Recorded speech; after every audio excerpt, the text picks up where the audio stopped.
ఇప్పుడు రాకపోక ఏముంది, పోయి ఎక్కడుండాలో అక్కడున్నాడు. నిర్గుణంగా అయిపోయాడు, హాయిగా ఉన్నాడు. హాయి పోయేదేం లేదు.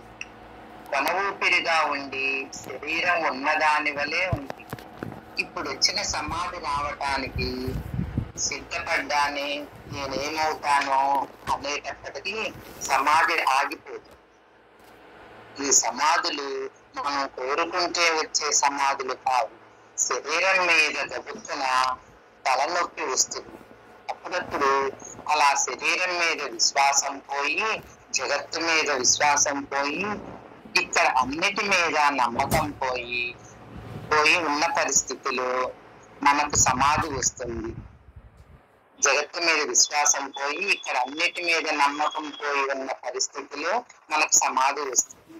ఆ సమాధి వచ్చిన తర్వాత ఈ సృష్టి అంతా ఉన్నప్పటికీ, సృష్టిలో మన శరీరం తిరుగుతున్నా ఇక్కడ విషయాకారంగా ఉన్న సృష్టిలో సంబంధం కలిగి ఉండటానికి బుద్ధి అనేది కర్మవాసన పెంచుతున్నదనే నమ్మకం పోయి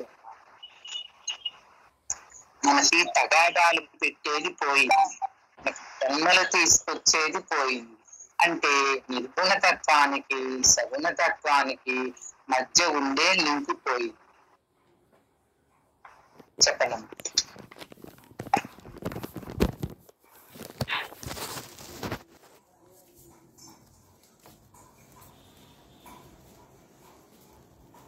మాట్లాడండి పిన్ని గారు, నిన్నారుగా చదివింది మాట్లాడండి.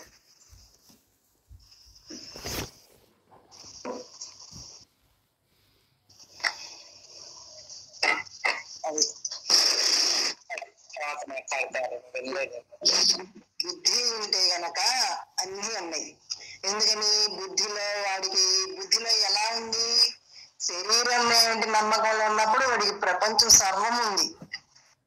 కానీ ఎప్పుడైతే గురువు చెప్పారు నువ్వు శరీరాన్ని కాదు నువ్వు బ్రహ్మవి అని చెప్పారు, గురువు చెప్పిన తర్వాత నేను శరీరాన్ని కాదు బ్రహ్మల నుండి బుద్ధిలో ఎప్పుడైతే అహం బ్రహ్మస్మ నుండి చేస్తూ నేను ఆత్మల నుండి నమ్మకం వాడి బుద్ధిలో నిర్ణయించుకోవడం కాదు, నమ్మకం ఆ విశ్వాసం కలిగి ఉంటాడో అప్పుడు ఆ బుద్ధికి ఈ మనసుకి ఉన్నటువంటి లింక్ పోతుంది. అంటే బుద్ధి పరమాత్మ ఏంటి జ్ఞానంగా ఉంటాడు. ఈ మనస్సు చెప్పేటువంటి ఇక్కడ ప్రపంచంలో ఎన్ని చేస్తున్న పనులు చేస్తున్నప్పటికీ దాంతో కనెక్షన్ పోతుంది అనమాట. ఇదంతా కూడా ఎండమావులు అనేటువంటి జ్ఞానంగా ఉంటాడు, కలిగి ఉంటాడు. ఇది కూడా ఎటువంటిది పరమాత్మ శక్తి చేతనే ఇదంతా కూడా ఇలా విలసిల్లుతుంది. ఏ పని చేయడానికైనా, మాట్లాడటానికైనా, చూడటానికైనా, వినడానికైనా ప్రతిదానికి అదే శక్తి. ఆసక్తి ఆధారం అన్నిటికీ. అది తప్ప ఇక్కడ రెండోది లేదు. ఉన్నదంతా పరబ్రహ్మ చైతన్యం జ్ఞానంగా వాడి బుద్ధిలో ఆ వాసనలన్నీ క్షీణించంగా వీడు సాధన చేయగా గాని ఆ బుద్ధిలో ఈ వాసనలన్నీ తగ్గుతాయి. ముందర క్రమక్రమంగా అది నిదానంగా జరిగేటువంటిది కదా, ఒక ప్రాసెస్ గా జరిగేటువంటిది కానీ ఒక్కసారిగా అయిపోయేది కాదు. అలా అని అవకుండా ఉంటది అని అనడానికి లేదు. ఎందుకంటే వీడు అయ్యే ఉన్నాడు, తెలుసుకున్నా తెలుసుకోపోయినా వీడు ఆత్మస్వరూపమే. శరీరమే తెలుసుకోకుండా ఉన్నప్పుడు ఏంటి దుఃఖానికి లోనవుతున్నాడు. శరీరం ఏంటి ఆలోచన ఏం చేస్తుంది, వాడిని జన్మల పాలు చేస్తుంది, దుఃఖానికి లోన్ చేస్తుంది. ఈ అరిషవర్గాలన్నీ పనిచేసి బాధపడే విధంగా ఎప్పుడు చేస్తుంది. ఇదేమిటి హాయిగా ఉండాలనుకుంటే మళ్ళీ ఇదేమిటి ఇలా అనుకుంటున్నానేమిటి అని వాడిలో వాడే విచారణ చేసుకొని గురువు చెప్పినటువంటి దాన్ని నమ్మి ఆ నమ్మకమే వాడి మైండ్ ఎప్పుడు పెట్టుకొని ఉండాలి. ఆ రకంగా చేస్తేనే గాని, దేనికంటే ఇది చెప్పడం తేలికే, మక్కలకి చెప్పేటప్పటికి చెప్తాడు, కానీ తన దాకా వచ్చేటప్పటికి తబ్బిబ్బైపోతాడు. అది సమన్వయం చేసుకోవడం ఆ రకమైన అనుభవంగా వాడు లేకపోయేటప్పటికి, లేదంటే ఉన్నాడు కానీ అప్పుడప్పుడు వాడికి శరీరం అనేటువంటి నేననేటువంటి ఏ కొద్దిగా ఉన్నప్పటికీ వాడిని హాయిగా ఉండనివ్వదు.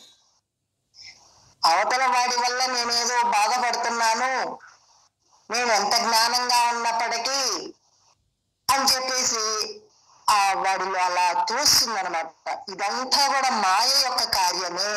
ఇది మాయ అంటే శరీరం ఏంటి నమ్మకం ఏ మూలనో ఏ కొద్దిగా ఉండి వాడి చేత అలా ఆలోచింపజేస్తుంది.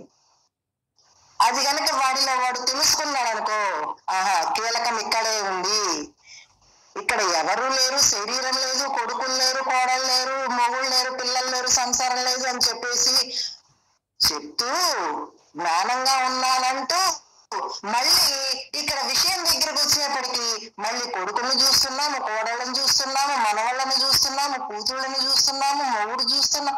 ఇవన్నీ చూస్తే ఎక్కడ వీడు ఎలా ఉన్నట్లు వాడిలో వాడు విచారించుకోవాలి కదా, ఏంటి ఎక్కడ పొరపాటు పడుతున్నాను అని.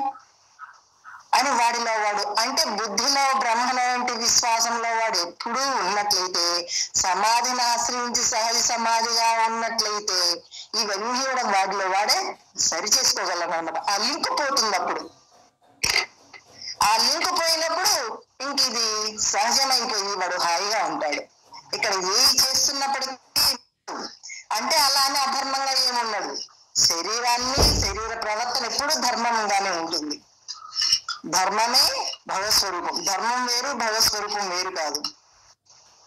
చదువునా ఒక తెర కింద ఉన్నది. సూర్యుడికి మనకి మధ్యలో మబ్బు పట్టినట్లుగా ఆ అజ్ఞానం అనేటటువంటిది అటువంటిది చావు రూపంలో ఆవరించి ఉండటం వల్ల డైరెక్ట్ గా తనలో ఉండేటటువంటి శక్తి ఆటంకం లేకుండా బహిర్గతం అవటం లేదు. సర్వేంద్రియాల ద్వారా ప్రసారం కావకుండా అడ్డుగా ఉంది. ఇప్పుడు జ్ఞానం ద్వారా ఆ అడ్డును అజ్ఞానాన్ని ఎప్పుడైతే విచారణ చేసి తన నమ్మకాన్ని ఇంద్రియాల మీదకి రాకుండా కొంతకాలం చేశాడు. కర్మేంద్రియాల్ని వేరు చేశాడు, జ్ఞానేంద్రియాల్ని వేరు చేశాడు. మీరు అనుభవించండి అన్నాడు. వీళ్ళని నమ్మకం పెంచుకోవద్దన్నాడు. వాళ్ళనే డైరెక్ట్ గా అనుభవించమన్నాడు.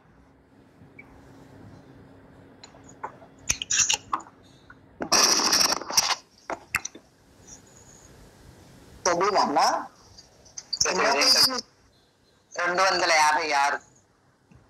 256 అయిపోయింది, అందుకని సరే సరే. వాళ్ళనే డైరెక్ట్ గా అనుభవించుచున్నాడా? అనుభవించండి అన్నాడు. ఇప్పుడు ఆ మధ్య అడ్డుపోయేసరికి చదువు ఇంకొద్ది చదువు. వాళ్ళనే డైరెక్ట్ గా అనుభవించండి అన్నాడు. అప్పుడు ఇక్కడ నమ్మకం పెరగకుండా పోయింది. ఆత్మలో లయమయ్యేటప్పటికీ మొత్తానికి ఈ మనోకార్యం కానీ, ఈ సృష్టి కానీ, ఈ బుద్ధి కానీ మొత్తం మెలుకో వచ్చేటప్పటికీ ఇది కళ. మనకు నిద్రలో వచ్చేటటువంటి కళకి నిర్గుణంగా వచ్చేటప్పటికి ఈ కళ అంటుకోవట్లేదు. అంతవరకు వాడు ఇక్కడ పొరపాటు చేసినా తప్పు చేయటం ఉంది, విచారించుకోవటం ఉంది. విచారించుకునే పరిస్థితి ఎందుకు వచ్చిందంటే వాడు సరైన పద్ధతిలో వెళ్ళకపోవటం.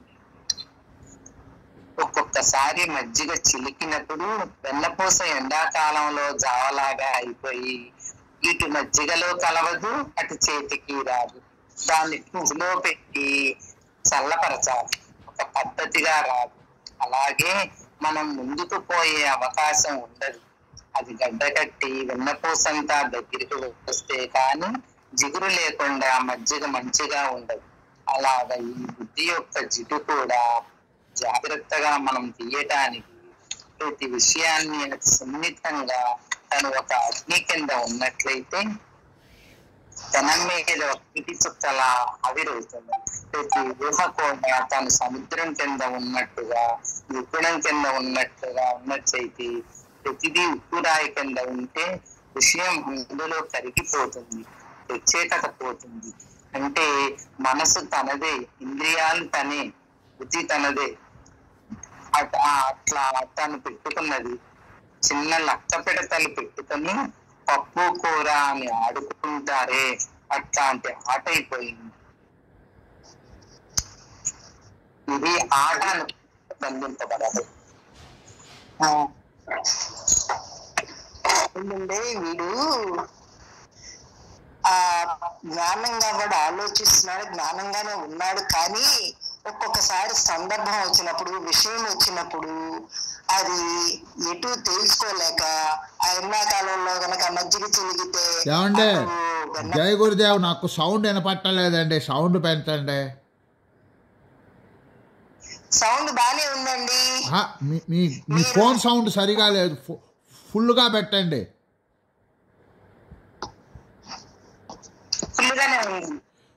మరి ఇదివరకు కంగానే వినపడేది, అసలు ఇప్పుడు లోకి వెళ్ళిపోయింది ఏంటో. నేను సౌండ్ ఫుల్గానే పెట్టాను. మరి ఇంకేమన్నా సిగ్నల్ తేడా? అంతేలేమ్మా, సౌండ్ మొత్తం అంతేలేమ్మా. అంటే మిగతా వాళ్ళందరికీ వినిపిస్తుంది కదండి. సర్లేమ్మా. ఒకవేళ మన ఫోన్ ఉంటే మనకి వినపడదు కదండి. అవునులేండి. ఆ మజ్జిగలో కలవక, మజ్జిగలో పూర్తిగా కలవదు, అలానే